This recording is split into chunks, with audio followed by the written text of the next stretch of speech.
Hello and welcome to the Heat Check podcast, the Miami Herald's Miami Heat podcast. I'm David Wilson, and Anthony, I have checked. There is heat. A lot of heat. It's very hot. It's kind of like a cruel name for our podcast these days. Yeah. Anyway, this is Anthony Chang. He's our Heat beat writer here, our Miami Heat beat writer, our Miami basketball Heat beat writer, because the Miami Herald tends to have kind of like Heat beat writers these days, writing about the Heat. Literal Heat. Literal yes. Heat. Setting records every day. Yeah. Yes. Anyway, we're back after a couple of weeks off. We were planning to come back whenever Damian Lillard news happened, and literally no Damian Lillard news happened for a couple of weeks. I guess let's start there. Obviously, we're going to devote the bulk of this episode to Dwyane Wade and his Hall of Fame induction coming up this weekend. You just got off the phone with Pat Riley like a couple hours ago. So I haven't even read the story that you wrote about it. So we'll talk a little about what he said, run through some of our favorite Wade moments and all that kind of stuff. But first, do you have anything to say about the Damian Lillard situation? Any new thoughts? Anything you've thought of in the last 2 weeks with regards to it? Obviously, there's no news, no developments have happened really of any kind. I don't know, do you just have any new thoughts, I guess? Dwyane Wade. Wow, I have Dwyane Wade out of mind. Damian Lillard is releasing his 5th studio album this month. How about that? Have you ever listened to his music? I feel like I listened to one song, maybe. I listened to a couple songs. He has pretty good. Kind of NBA player. 5 albums a lot. Yeah. It's more than Kendrick, album. I think. Is it really? Kendrick might have 5. Is it more than Bad Bunny? I think it might be more than Bad Bunny, actually. So yes, that's my Damian Lillard update. As far as basketball, nothing has changed. Like, it's just funny. Like, these reports keep coming out, and it's like basically update. There is no update. Like, I know a lot of the top decision makers for both sides have been on vacation recently, or either maybe on vacation still, or just came back from vacation. This is like the quiet time of the NBA. Once it didn't happen in summer league, I had a feeling this would drag on probably until at least late August, like when people start getting back to work again. I still think, I know Heat fans are getting nervous. I still think it's going to happen. I just don't see how it doesn't happen, right? I guess the only update I can give is what the NBA released a week or two ago. I was on vacation, but they released a memo kind of basically warning Damian Lillard and his agent from basically being so public about only wanting to go to the Heat. And I guess Lillard and his agent both said, which his agent is Aaron Goodwin, both said that they would basically, play if they got traded to another team. They kind of had to say that, right? They still want to, he still wants to go to the Heat. That stance hasn't softened. I think that's the key.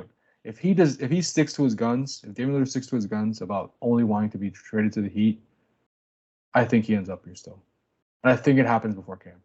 I just don't see, yes, Portland could say, oh, we're in no rush. We have no reason to rush. They don't want that to spill over into this season. I have to believe they want to get this done before camp starts. They're going to bring in a young group training camp. To have this looming over them just wouldn't be productive for anybody. And then you risk Damian Lillard getting injured, right? And then what happens? Or Damian Lillard maybe creating more of a mess by maybe not playing, or saying his ankle hurt and sitting out. Like, who knows how that would be? I mean, we saw that kind of happen with James Harden and the Rockets, right? When he wanted a trade from Houston. So I still think that there's incentive for Portland and Miami to find a way to get a deal done before camp starts. Basically, like, I think October 2nd, players report to camp, or is October 2nd's media day. So there's, basically 2 months here. So there's time, but I think it gets done. Yeah. Kendrick Lamar, 5 studio albums, by the way. 6 if you count Untitled and Unmastered. So I think 5 counts. People keep comparing this to the Kevin Durant situation, but I do think it is like the perfect parallel in some ways. Just obviously this similar time frame, or in a similar state with the league. But there's a big difference there, and that's with the Nets. They didn't want to trade Kevin Durant at all, right? Like, the reason they eventually kind of like reached a point where they didn't move him. It's not like, they were good. If they had him, Kyrie, and James Harden, that they could win a championship. That's the difference, right? Because Portland with the Blazers, they're rebuilding. Yeah, they want to move him. Like, I know they haven't like explicitly said we want to trade him, but like they want to trade him, right? They want to get the best haul back for him that they can. The way that he is, it's something I've said on the show. He's most valuable to the Blazers right now as a trade chip because they're building around Scoot now. So they're, as we've said a lot, they're incentivized to wait this out as long as they can. But unlike with the Kevin Durant situation, which again I think is keep making. Oh, there we go. Sorry, I froze for a second. I'm just gonna restart talking. Okay. I just want to note this. Yeah, froze for me too for a second. Okay. Yeah.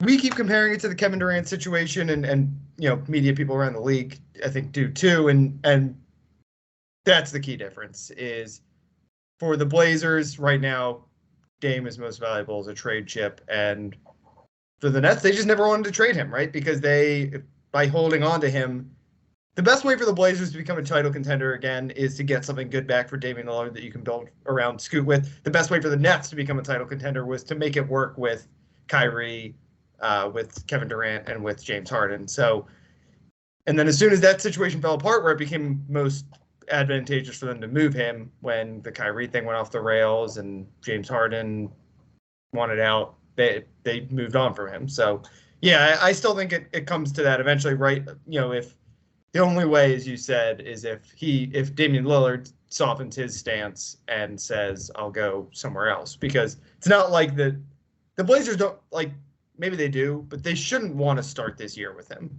because they should get ready to start moving. It doesn't really make sense. It doesn't make sense, no. Which is a huge difference from the Kevin Durant situation. In that way, it's more similar to the Bradley Beal situation, where the Wizards just wanted to move on from Bradley Beal at that point. Yeah, and I do think, and I think we've touched on this the last few episodes we've recorded, but I think the market, like everyone says, well, if Dame wouldn't have just specified Miami, the market would be, every team in the league pretty much, or most teams in the league would want. It's a very limited group of teams that would really have serious interest in Damian Lillard, even if he said, I was open to going to half the league. Like, he's 33. He's owed $216 million over the next 4 seasons. You basically have to be a team that's like, you feel like you're one player away from winning a championship, and you're willing to pay the back end of that contract, which might not be great, right? When he's owed that money at 35, 36 years old. The Heat are one of the few teams where it makes sense. So I don't think, like, even if his request wasn't only for, to go to the Heat, I don't think the market would be huge. So Portland, I think they'll probably realize that, right? And see that the Heat, I still don't think the Heat's offer is that bad. Maybe the Heat improve the offer slightly, just get a deal done in the coming weeks, coming months. But considering everything, I feel like the Heat deal is pretty fair. But we'll see what Portland decides and how this evolves before camp starts. Yeah, I still, like, when you talk about the teams that make sense as trade partners here for the Blazers, like, the Celtics are a team that's been thrown up. They don't make a lot of sense to me because they've got their core, right? Like, are they better off just trying to continue augmenting this group that has been, was ahead in the NBA Finals a couple of years ago and keeps going to the East Finals and is young, right? Like, you totally change the complexion of that roster if you pair Jason Tatum and Jaylen Brown with then Damian Lillard. And as we said, like, their window, the Celtics window is long, right? They view this probably as if we're going to contend for the next decade, essentially. That's what's different with the Heat, right? Is their window is now because of Jimmy Butler's age. And that's why I do wonder still, like, I'm surprised at this point that, like, the Sixers or the Clippers or probably the two others who are like, we got to win now. Right. Or this is going to fall. Like, what do you have to lose if you're the Sixers? Like, if you don't trade for Damian Lillard, you're probably not going to win the championship. If you do trade for him, maybe you have a slightly better chance. And either way, like, this could all fall apart in the next year. And obviously the same situation for the Clippers.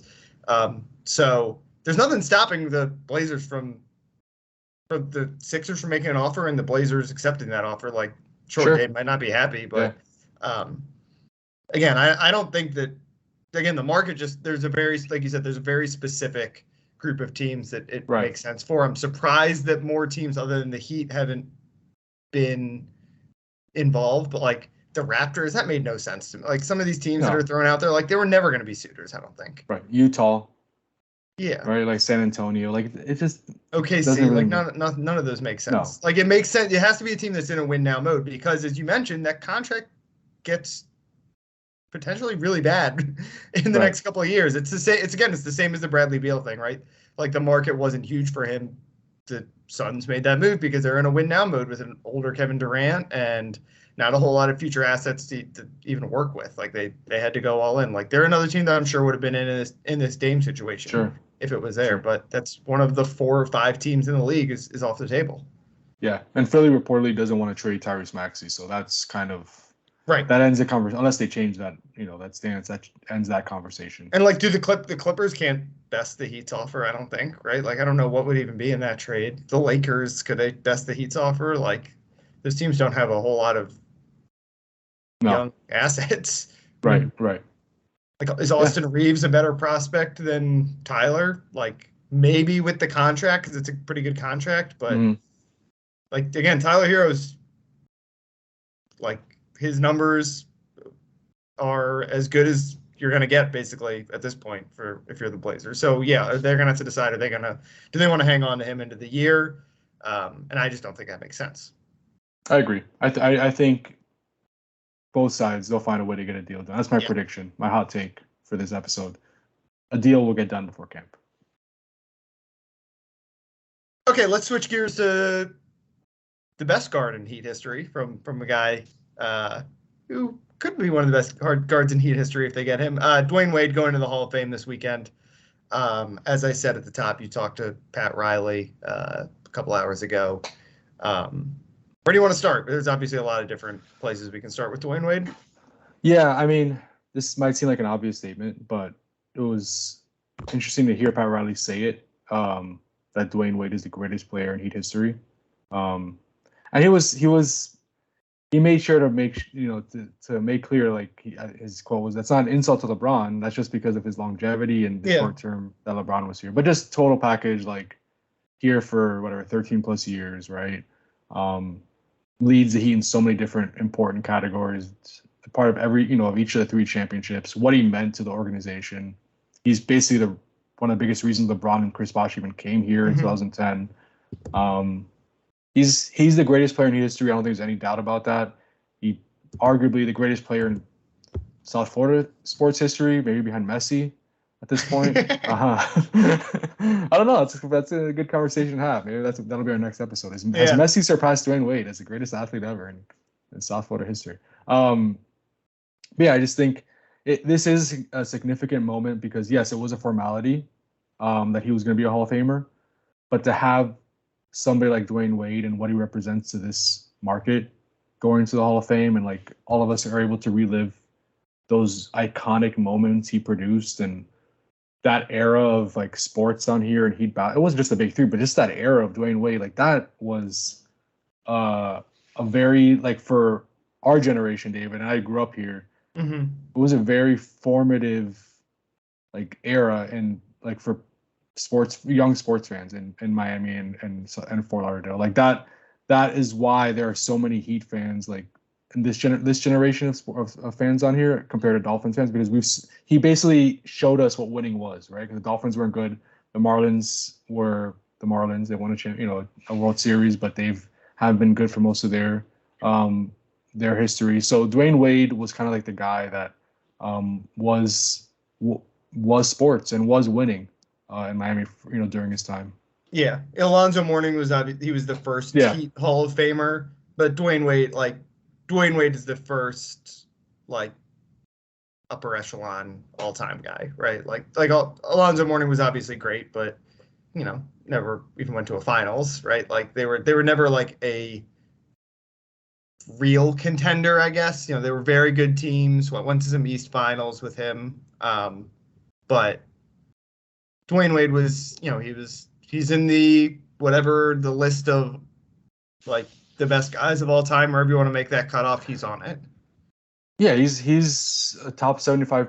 What the 75? Yeah, and he's better than that. Team. He's better 50, than that. Top 40, top 35, something like that. Top 5 shooting guard. I don't think anybody could argue that, right? Top 5 shooting guard of all time, probably.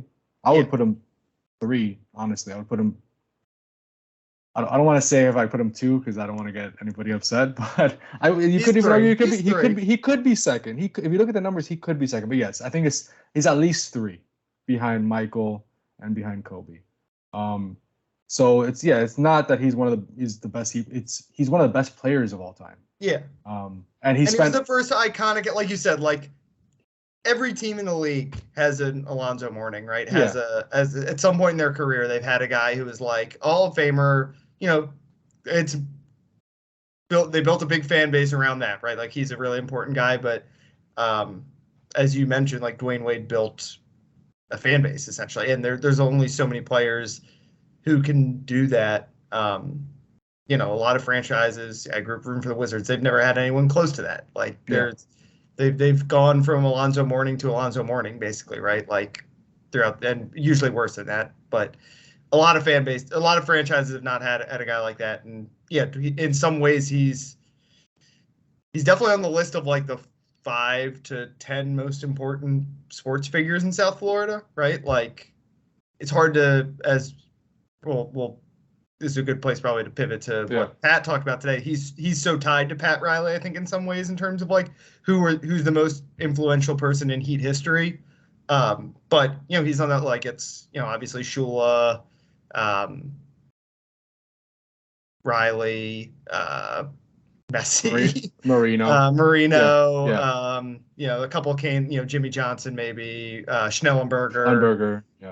But Wade's on that list. Jack McKeon. He's I think Wade's probably the player who's highest on that list because basketball is obviously like kind of designed that way in a way that probably only a quarterback can. But if Marino obviously meant a lot to South Florida, but like really Shula is more important to building the Dolphins. Like those guys are not as tied, I don't think, even as Pat and Wade are, because Shula won 2 Super Bowls and an undefeated season. Like the Dolphins are popular because of what they did in the 70s more than what they did in the 80s and into the 90s with Marino. The Heat, again, they started in the 90s. Like there were roots set down with Mourning and in the early Riley era, but the Heat are the Heat because of what they did in the 2000s and 2010s because with Dwyane Wade. Yeah, and I think it's significant too. Like this kind of puts it in perspective. He's going to become the first player inducted into the Hall of Fame who was drafted by the Heat. Oh right? Yeah, because Mourning was Charlotte, right? Charlotte drafted him. Mourning was Charlotte. Tim Hardaway obviously didn't start his career with the Heat. Chris Bosh, LeBron eventually, Ray Allen, Shaq, Gary Payton. Like none of those guys were drafted by the Heat. So that kind of crystallizes it, right? So along with everything else we said, like he is the first like homegrown Hall of Famer. For the Heat. So that itself is significant. And there won't be another one for a long time, like maybe until Bam. I would say Bam probably, right? I mean, if he gets there. If he gets in. He's on a Hall of Fame trajectory, I would say. But yeah, he has a ways to go. Yeah. As I mentioned, you talked to Pat today. What were the big I haven't even read your story yet, so don't give it all away because you want people to read it. But what were the big nuggets from talking to him today? Along with him just saying that Dwyane is the greatest player in history, which I think most people agree with.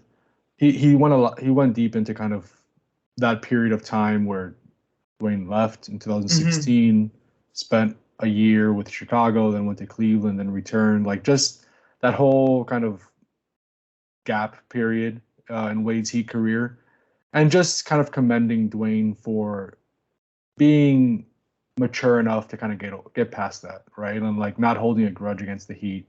And Pat was really thankful for that, and he's thankful for his relationship with Dwyane, even at this point. At this point, after years removed from Dwyane's playing career, they're still close. We saw Dwyane go to Heat games in the finals, right? We've seen him. We saw him at Udonis's last home game in the regular season. Dwyane was there in a Udonis jersey, sitting courtside. I'll be a big Heat contingent at Dwyane's Hall of Fame ceremony. So yeah, yes, Dwyane Wade is now part of the Jazz ownership group, and he lives in Los Angeles. And there was that messy breakup in 2016. But he eventually returned. most of those feelings, I think, like those hard feelings disappeared when he returned. It was a fitting ending to his career, like, having that year and a half in Miami to end his career. And, he has a positive relationship with the organization, which is good. And Pat kind of compared it to, we've seen Pat with Magic Johnson at Heat games, like sitting with him. Like, he's friends with a lot of these former players, Pat is. Yeah. And he says Dwyane Wade is now in that group. He's in that group, like with Alonzo Mourning, Magic Johnson, where it's guys he's coached that he considers lifelong friends. Yeah, it's kind of interesting that the Heat's two most recent Hall of Famers, Wade and Bosh, both had, like kind of messy endings with the Heat, and obviously came back. Wade finished his career with them. Bosh, obviously some of the medical stuff, took some time to like kind of reconnect with the organization, but he had the jersey retirement ceremony ahead of his Hall of Fame induction, and that was like kind of a big welcome back. I think it, in some ways, like the way that those two guys in the organization like handled that, I think speak to obviously what made the big three Heat great is that they had LeBron James, Dwyane Wade, and Chris Bosh, but they also like they're the famous stories about like how like Pat and obviously those three came to embrace it, like were willing to like put up with struggle and like not fire Spo early on, right, and not trade Bosh after 1 year and losing, and so much of the NBA right now is defined by guys getting frustrated and moving on, right? Like leaving and burning bridges, and the best organizations are the ones that fight through challenges and either stick together or come apart and then come back together, right? Like the Warriors obviously are I think the closest, they're them and the Heat in some ways I think are the two models of that right now.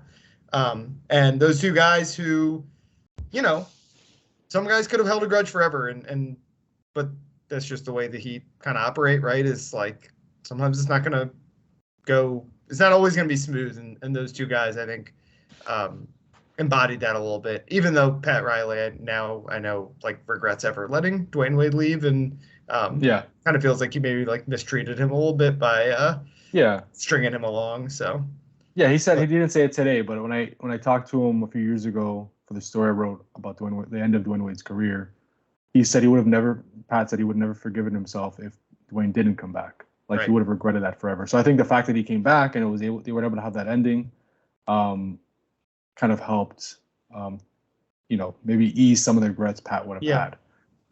And Pat, to your point that you were just talking about like Chris and Dwyane being able to forgive a little bit and move past some hard feelings. One of Pat Riley's quote kind of explained the kind of maybe why that was. He said, I think players like Dwyane are very appreciative as they look back on their career and say, I was in a good place in Miami and we helped each other get to where we wanted to get to, world champions and Hall of Fame. I think that helps, right? Like they don't look back here and associate the Heat with miserable times or losing. Like they were champions. Like Chris Bosh and Dwyane Wade, right? They won multiple championships with the Heat. They're big reasons why, like that franchise, big reasons why they're Hall of Famers. Like Chris Bosh, some of his best seasons came with Miami. Obviously, Dwyane Wade, basically every one of his best seasons came in Miami. So it's impossible not to look back at their experience with the Heat and like think of it negatively because there were so many positive winning moments, that they experienced together. Yeah. But again, like they could have had, they lost in 2011. That was like a horrible, horrible loss. And obviously Dwyane by then had already won a ring and was already, if he could have retired right then, and we would have been talking about this a decade ago about him going to the Hall of Fame as maybe the greatest player in Heat history. But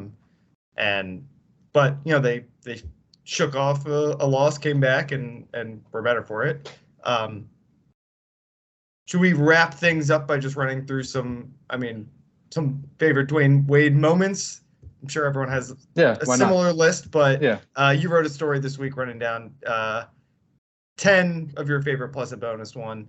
Do you want to just like pick one of those to talk about, and we'll go through like a couple of the key ones, I guess should we just skip over 06? Like, it's so obvious. That's the obvious one. Yeah. And there's not really one moment. It was just one of, we talked about it a couple of years ago. I think maybe after Jimmy Butler's, right? We rewatched one of the games maybe, and then Jimmy and then Jimmy had the incredible finals run, and they were all like, where is it ranked on the all-time finals performances? And this Dwyane Wade one in 06 pops up not infrequently, like as number one on the list of the greatest finals performances ever. Yeah. 34.7 points per game, 47% from the field. Obviously all the free throws, 2.7 steals. And in his third season, like that's the crazy part. Right. It wasn't like he was in his 6th, 7th year. Like he was. And they were down 2-0 in the series and came back 1-4 straight. So. Yeah. No, that is a no-brainer. So we could bypass that one. The one that comes to mind is just the iconic "This Is My House" game winner. It's gonna that would be the statue, like him standing on the scoreboard, right, with his hands like gesturing like "This is my house." That would be this. If there is a statue of Dwyane Wade in front of Kaseya Center, whatever the arena is called by then, that would be it. So I think that's the one I would point to. It was in March 2009. I was actually at that game with my dad. I remember it very well. I remember I was on spring break and I was meeting up with some friends after. And I never went because I was just like, that was just such a crazy, like when I think we went to overtime, or it was double overtime, right? Double overtime. Yeah. And it was like it was the ending to an amazing performance. It wasn't just that shot. He had 48 points on 21 shots, which is just insane. And then that shot kind of sealed it, where he stole the ball from John Salmons, sprinted on the court, one-legged, game-winning three as time expired in double overtime to lead the Heat to the win, and then he jumps on the scores table in front of like Mickey Arison and Nick Arison. I think Nick was there, I'm not sure, but Mickey Arison, Eric Reed, I think was right there as well, and he, yelling "This is my house." So that's the one that comes to mind as just like one that I'll remember forever. For me, I will. Well, I'll say, first I want to mention, you have it in the story, the purple shirt guy game, iconic. Yeah. One of the great NBA like Twitter moments, right? I think in some ways it helps explain the last like 10 years of basketball on the internet. Is that like that was a pretty it was a good Heat team. It wasn't like an incredible Heat team, but and it was like a completely unmemorable Hornets team, although maybe the best team in Hornets history, I guess, right? With Kemba Walker, Al Jefferson, and a guy in a purple shirt taunting Dwyane Wade, and Dwyane Wade taunting back. It was kind of before basketball players and fans were like fighting essentially sometimes courtside, but maybe it was a foreshadowed some uglier moments to come, but still a very fun moment. For me, I'm just one from my time here in South Florida is from his last season, where he'd come back to Miami and against the Warriors, a game that we were talking before we started recording that I don't think either of us were at actually. No. But it's one of the crazier game winners. I don't know, one of the crazier game winners of certainly that season. Kind of against a really, really good Warriors team, obviously, kind of bobbles the ball and heaves it from, I don't know, what was the distance on that? Do you have that on the 25 footer? At the buzzer. Off balance. He had blocked. It was like bobbling it kind of, and just kind of threw it up, and it was like, obviously he finishes his career, like his last game he has a triple-double, but the Heat, that was a meaningless game. The Heat were eliminated. In some ways, that was like the last iconic Dwyane moment, right? That Heat team was fighting for their playoff lives at that point. And he hits maybe the biggest shot of the year for them. Yeah. No, he was able to go like kind of relive that moment I just spoke about, like where he gets on the scorer's table, right? And yells, "This is my house." Like he was able to relive it because it was like kind of similar in a way. Like obviously it was a shot at the buzzer, like a wild, like one-legged shot, like shouldn't have gone in, and he makes it for a game winner. And for him to relive that moment on top of the scorer's table was like kind of poetic in his final season. And that wasn't a good Heat team. That wasn't a good mediocre Heat team. They missed the playoffs. Like I said, they played one meaningless game that year. It was the last game of the year up in Brooklyn with LeBron and Carmelo and everyone in attendance. And that Warriors team was, I don't remember if everyone, I don't know, I'm sure guys sat out that game because that Warriors team was so stacked. But that was, I remember Kevin Durant played. Yeah, that was Steph Curry, Kevin Durant. It was the last Kevin Durant year. They obviously didn't win the finals that year because Kevin Durant got hurt. But a team the Heat really had no business beating. But Dwyane Wade kind of like made magic happen. And it came in the black Vice jersey, which makes it even better. Yeah, those jerseys were awesome.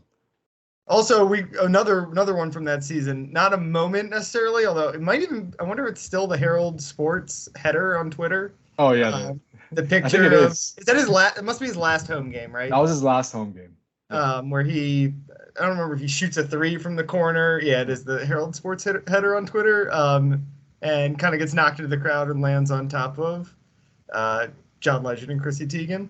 Iconic, just an iconic Heat photo. I think Charles Trainer shot that. That photo should be on Championship Alley.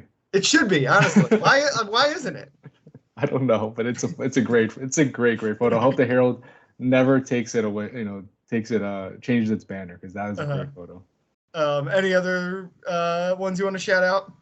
And everyone can check out this full list that we're kind of like culling from at MiamiHerald.com. Yeah, I mean, it's not on the list, but like off-court stuff, I would point to, aside from like just everything Dwyane Wade does as a businessman and like just as an advocate for so many different great things. Off the court, he's made an impact on the Heat. Like we talked about him helping to bring the big three. How about like Pat not regretting having Dwyane leave to Chicago because that's the reason Jimmy Butler is here pretty much. I don't think Jimmy Butler would be with the Heat if it wasn't for Dwyane's influence for that 1 year in Chicago. I mean, even Jimmy has said it repeatedly, right? That like Dwyane was in his ear saying like, that's the perfect place for you. You need to go there. And the rest is history. So Dwyane has had even though he's not on the roster anymore, he's not part of the organization anymore officially.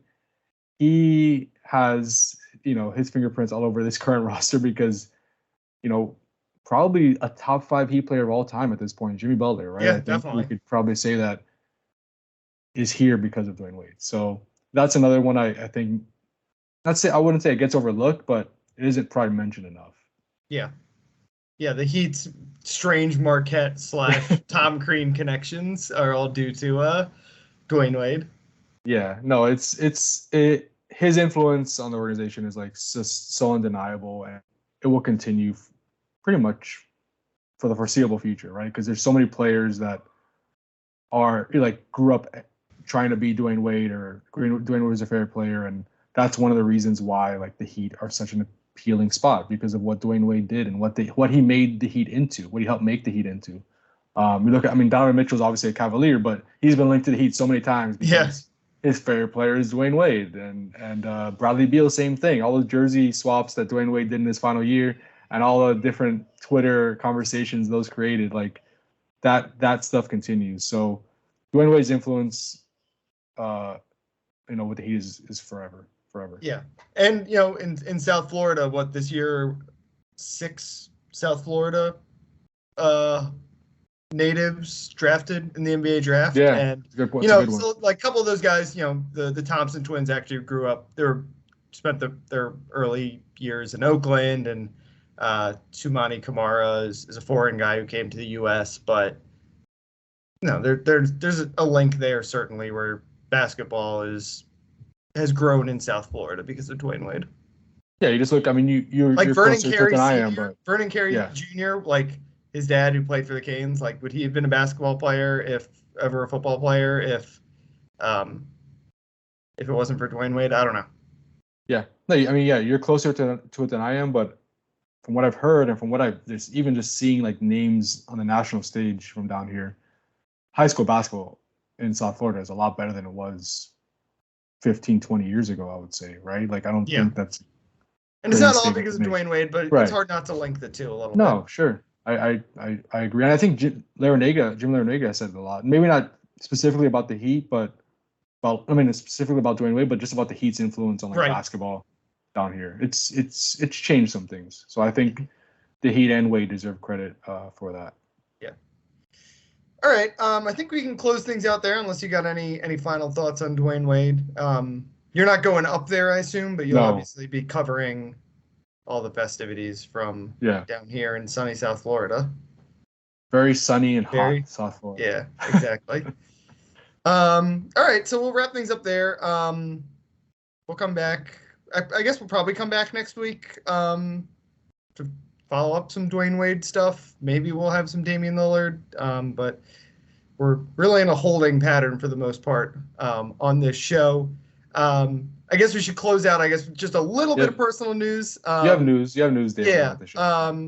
So I'm leaving the Herald, at least as a full-time employee, going to law school down here in Miami, going to FIU. So any Panthers law alumni who want to give me a summer internship next summer or anything like that, feel free to hit me up. Still going to be hosting this show, though, for the foreseeable future. We have no plans to change anything here. So as far as this show goes, nothing will really be changing. Same is true for my appearances on some other podcasts, and I'll still be around in the South Florida sports world. There's always too much news, too much stuff happening in South Florida for me to get out of it entirely. I was kind of thinking back on everything we've had over the last. I've been at the Herald 5 years. Two NBA Finals, Stanley Cup this year. There's a Super Bowl here not that long ago, and we have Messi now. Right now, it's crazy than ever. Yeah, with all the teams going to the finals and Messi and just so many things going on. But yes, that is a newsy ending to this episode. And not to get too sappy, but David has been a very valuable part of the sports department. He's done pretty much everything, from high schools to covering a Super Bowl to covering Heat to hosting podcasts to Marlins to Hurricanes to recruiting to Messi. He does it all, and he does it all really, really well. So the department's gonna miss him, I guess, to the extent where he was, a full-time employee of the Herald. But he is not leaving me or this podcast, so that's a good thing. So I'm very, very happy about that, and I'm happy for you, David. Yeah, we started at the Herald, as we've said a couple times, a month apart, maybe something like that. So we've been doing this podcast together basically since we both started at the paper. Yeah. So we couldn't just give it up. No. I begged you to stay, and you finally gave in. So exactly. All right. Thanks everyone for listening. You can follow Anthony on Twitter at Anthony_Chang. Lots of Dwyane Wade content. So just check him out there, and he'll have everything Heat related for you this weekend. So let's before we totally wrap up, what's the schedule of events for Hall of Fame induction? For people who maybe just know it's this weekend and like me, don't know all this specifics. It's Saturday night. NBA TV, right? They do NBA TV. Yeah, pretty sure it's 8 p.m. I think it's 8 to 11 in Springfield, Massachusetts. So I have not been. I have not been. I do want to go once, and maybe I will eventually cover a Hall of Fame ceremony. But the Browns, right? It's probably the next one. Probably. Definitely the next one. Yeah. But yeah, so I think it's Saturday night, 8 to 11. I would imagine Dwyane is probably one of the. I mean, there's a lot of big names in this year's class, but I'm sure Dwyane Wade will probably be one of the final people to speak, I would think. So it might be closer to 10, 11. But I do not know the order yet. But yeah, it'll be Saturday night. That's kind of the main event. You can follow me on Twitter at DBWilson2, where I'm still, for now, doing a lot of different sports stuff here in South Florida. Thanks as always for listening, though, and we will talk to you guys next week.